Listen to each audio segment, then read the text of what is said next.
ओम नमो भगवते वासुदेवाय। जय श्रीकृष्ण। राधे राधे। नमस्कार भक्तगण। आज पयला डिसेम्बर 14 अग्रहायण सोमवार। आजकेर दिनेই भारत बांग्लादेश सह समग्र विश्वे पालन करा हच्छे अग्रहायण मासेर शुक्लपक्षेर एकादशी मोक्षदा एकादशीर व्रत। এই দিনটি খুবই তাৎপর্যপূর্ণ, কারণ আজকের দিনেই পড়েছে গীতা জয়ন্তী মহোৎসব। অর্থাৎ এই দিনেই পরম পুরুষোত্তম ভগবান শ্রীকৃষ্ণ অর্জুনকে উদ্দেশ্য করে সমগ্র জগৎবাসীর উদ্দেশ্যে ভগবত গীতার অমৃত জ্ঞান প্রদান করেছিলেন। এছাড়াও এই মোক্ষদা একাদশীর অন্য তাৎপর্যও রয়েছে। যারা পিতৃপুরুষের কল্যাণ চান, তাদের মঙ্গল কামনা করেন, যারা চান তাদের পূর্বপুরুষেরা যাতে সদ্গতি লাভ করতে পারেন, ভগবত ধামে গমন করতে পারেন, তারা যদি এই তিথিতে নিষ্ঠার সাথে ভগবানের সেবা পূজা আদি করেন এবং পরবর্তীতে এই ব্রতের ফল পূর্বপুরুষদের উদ্দেশ্যে অর্পণ করেন, তাহলে পিতৃপুরুষ বা পূর্বপুরুষরা সদ্গতি লাভ করে থাকেন। তাই আজকের দিনে প্রত্যেকে ভগবত গীতার অন্তত একটি অধ্যায় অবশ্যই পাঠ করুন বা শ্রবণ করুন। আপনি হয়তো জানেন যে কোনো একটি ব্রত তখনই সম্পন্ন হয় যখন সেই ব্রতের ব্রত কথাটি শ্রবণ করা হয়। আজকের এই ভিডিওতে আমরা শ্রবণ করব মোক্ষদা একাদশীর ব্রতকথা এবং ভিডিও শেষে আমরা জেনে নেব আজকের দিনে যারা একাদশীর উপবাস রাখছেন তারা আগামীকাল পারণ ক্রিয়া কখন এবং কিভাবে সম্পন্ন করবেন। এছাড়াও একাদশী পালনের বিবিধ নিয়ম, পারণ ক্রিয়া, পারণ মন্ত্র, সংকল্প মন্ত্র এবং অন্যান্য কিছু গুরুত্বপূর্ণ তথ্য এই ভিডিও শেষে আলোচনা করা হবে। যদি কোনো কারণে আজকের দিনে আপনি ব্রত রাখতে নাও পারেন, দিনের যে কোনো সময় এই ব্রত কথাটি একবার শ্রবণ করে আজ সন্ধ্যায় ভগবান শ্রীবিষ্ণুর উদ্দেশ্যে একটি প্রদীপ অবশ্যই প্রজ্বলন করে দেবেন। মনে করা হয় এই প্রক্রিয়াটি করলেও ব্রতের পুণ্যফল অনেকাংশে লাভ করা যায়। তাহলে শুরু করছি অগ্রহায়ণ মাসের শুক্লপক্ষের মোক্ষদা একাদশীর ব্রতকথা। জয় শ্রীকৃষ্ণ। রাধে রাধে। যুধিষ্ঠির মহারাজ বললেন, হে শ্রীবিষ্ণু, আমি আপনাকে বন্দনা করি। আপনি ত্রিলোকের সুখদায়ক, বিশ্বেশ্বর, বিশ্বপালক ও পুরুষোত্তম। আমার একটি সংশয় আছে। অগ্রহায়ণ মাসের শুক্লপক্ষের যে একাদশী, তার নাম কি, বিধি বা কি, এবং কোন দেবতা এই একাদশীতে পূজিত হন তা আমাকে কৃপা করে বলুন। শ্রীকৃষ্ণ বললেন, হে মহারাজ যুধিষ্ঠির, আপনি উত্তম প্রশ্ন জিজ্ঞাসা করেছেন, যার মাধ্যমে আপনার যশ চতুর্দিকে বিস্তৃত হবে। এখন এই একাদশীর কথা আমি বর্ণনা করছি, যা শোনা মাত্রই বাজপেয় যজ্ঞের ফল লাভ হয়ে থাকে। অগ্রহায়ণ মাসের শুক্লপক্ষের এই একাদশী মোক্ষদা নামে পরিচিত। সর্ব পাপনাশিনী এবং ব্রত সর্বশ্রেষ্ঠা এই একাদশীর দেবতা হলেন শ্রী দামোদর। তুলসী, তুলসী মঞ্জুরি, ধূপ, দীপ ইত্যাদি উপচারে শাস্ত্রবিধি অনুযায়ী শ্রী দামোদরের পূজা করতে হবে। পূর্ব বর্ণিত বিধি অনুযায়ী দশমী ও একাদশী পালন করতে হবে। এই উপবাস, দিনের স্তব স্তুতি এবং রাত্রি জাগরণ করা কর্তব্য। হে মহারাজ, প্রসঙ্গক্রমে একটি অলৌকিক কাহিনী আমি আপনাকে বলছি। মনোযোগ দিয়ে এই ইতিহাস শ্রবণ মাত্রই সর্বপাপ ক্ষয় হয়। যে পিতৃপুরুষেরা নিজ নিজ পাপে অধৈর্যনি প্রাপ্ত হয়েছে, এই ব্রত পালনের পূর্ণ ফল বিন্দুমাত্র যদি তাদেরকে প্রদান করা হয়, তারাও মুক্তিলাভের যোগ্য হয়ে ওঠেন। কোনো এক সময় মনোরম চম্পকনগরে বৈখানস নামে এক রাজা ছিলেন। তিনি ছিলেন সমস্ত বৈষ্ণব সদ্গুণে বিভূষিত। প্রজাদের তিনি পুত্রের মতো লালন পালন করতেন। তার রাজ্যে বহু বেদজ্ঞ ব্রাহ্মণ বাস করতেন। রাজ্যের সকলেই ছিল বেশ সমৃদ্ধশালী।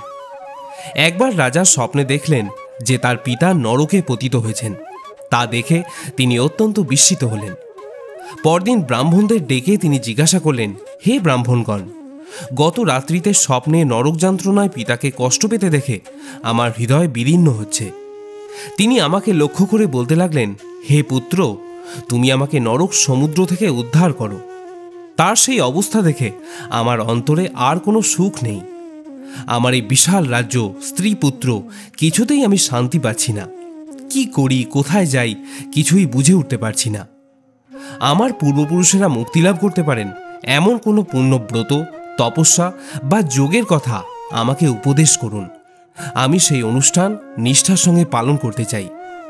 আমার মতো পুত্র বর্তমান থাকা সত্ত্বেও যদি পিতামাতা এবং পূর্বপুরুষেরা নরক যন্ত্রণা ভোগ করতে থাকেন, তবে সে পুত্রের কি প্রয়োজন? সব শুনে ব্রাহ্মণগণ বললেন, হে মহারাজ, আপনার রাজ্যের কাছেই মহর্ষি পর্বতমুনির আশ্রম রয়েছে। তিনি ত্রিকালজ্ঞ মুনি। তার কাছে আপনার মুক্তির উপায় আপনি জানতে পারবেন। ব্রাহ্মণদের উপদেশ শ্রবণ করে মহাত্মা বৈখানস তাদের সঙ্গে নিয়েই সেই পর্বতমুনির আশ্রমে গিয়ে উপস্থিত হলেন। তারা দূর থেকে ঋষিবরকে সাষ্টাঙ্গে প্রণাম করে তার কাছে গেলেন।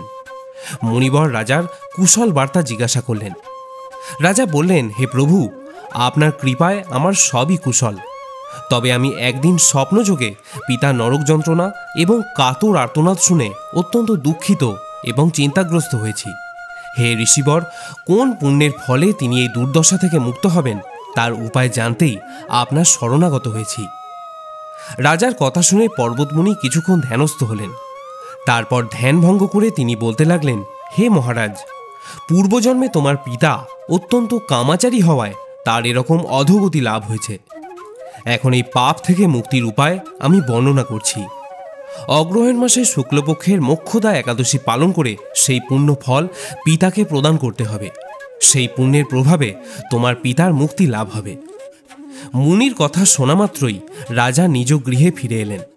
সেই পবিত্র তিথির আবির্ভাবে তিনি স্ত্রী পুত্রাদি সহ যথাবিধি মোক্ষদা একাদশীর ব্রত পালন করলেন। ব্রতের পুণ্য ফল পিতার উদ্দেশ্যে নিবেদন করলেন। ওই পুণ্যফল দানের সঙ্গে সঙ্গে আকাশ থেকে পুষ্প বৃষ্টি হতে লাগল।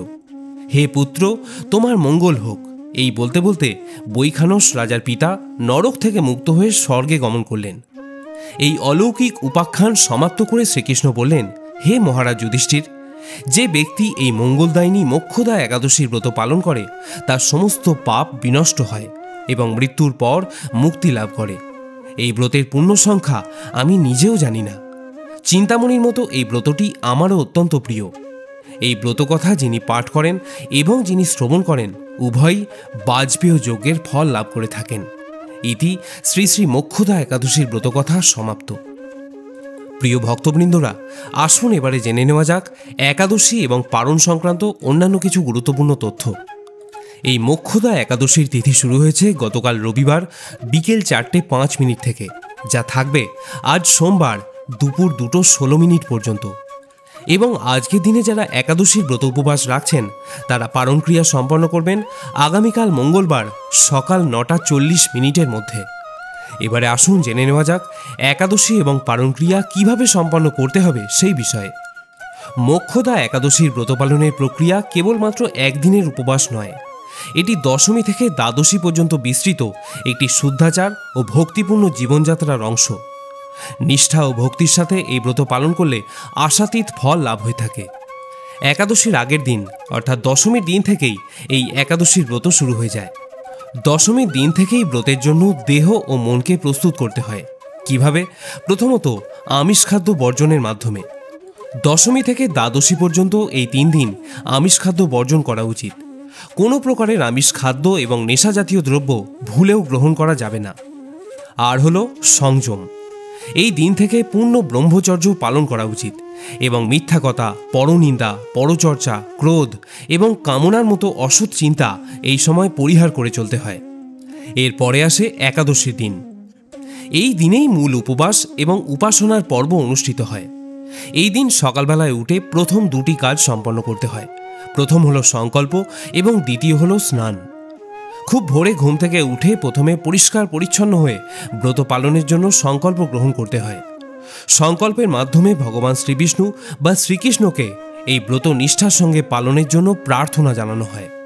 সংকল্প গ্রহণের জন্য ঠাকুর ঘরে গিয়ে শ্রীকৃষ্ণের পাদপদ্মে তুলসীপত্র বা পুষ্প নিবেদন করুন এবং মনে মনে এই সংকল্প মন্ত্রটি উচ্চারণ করুন।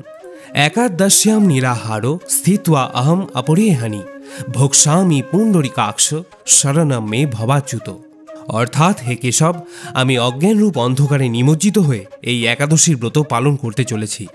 আমি যাতে এই ব্রত নিষ্ঠার সঙ্গে পালন করতে পারি তার জন্য আপনি আমার সহায় থাকবেন। এরপরে আসে উপবাসের প্রক্রিয়া। প্রথমেই বলি, যদি আপনি সমর্থ হন তাহলে অবশ্যই নির্জলা উপবাস পালন করতে পারেন। এটি হলো ব্রত পালনের শ্রেষ্ঠতম পন্থা। তবে আপনি চাইলে জলপান করে বা ফলমূল অনুকল্প প্রসাদ গ্রহণ করেও এই ব্রত স্বচ্ছন্দে পালন করতে পারেন। যারা অসুস্থ বা অতি দুর্বল ব্যক্তি শুধুমাত্র পঞ্চ রবিশস্য বর্জন করে সবজি, ফল, দুধ, জল বা অনুকল্প আহার যেমন সবজি ও ফল দিয়ে তৈরি সাগু, আলু সেদ্ধ বা ভাজা, দুধ, দই, বাদাম ইত্যাদি গ্রহণ করতে পারেন। এতেও পুণ্যফল লাভ হয়। তবে হলুদ, হিং, জিরা, সরিষা, তিল এবং লবণ এই দিন বর্জন করতে হয়। রান্নার ক্ষেত্রে সাধারণ লবণের পরিবর্তে সৈন্ধব লবণ ব্যবহার করা যেতে পারে এবং সরিষার তেলের পরিবর্তে বিশুদ্ধ ঘি বা সূর্যমুখীর তেল ব্যবহার করা যেতে পারে। বর্জনের বিষয়ে বিভিন্ন রীতি প্রচলিত আছে, তবে মূল লক্ষ্য হল ইন্দ্রিয় সংযম এবং পবিত্রতা। এই দিন ভগবান বিষ্ণুর দামোদর রূপকে পুজো করা হয়। একাদশীর মূল কাজ হল নিরন্তর ভগবানকে স্মরণ করা। সারাদিন হরিনাম জপ, শ্রীমদ্ ভগবদ্গীতা বা শ্রীমদ্ ভাগবত বা একাদশীর ব্রতকথা শ্রবণ ও পাঠ করা উচিত। আর হল রাত্রি জাগরণ।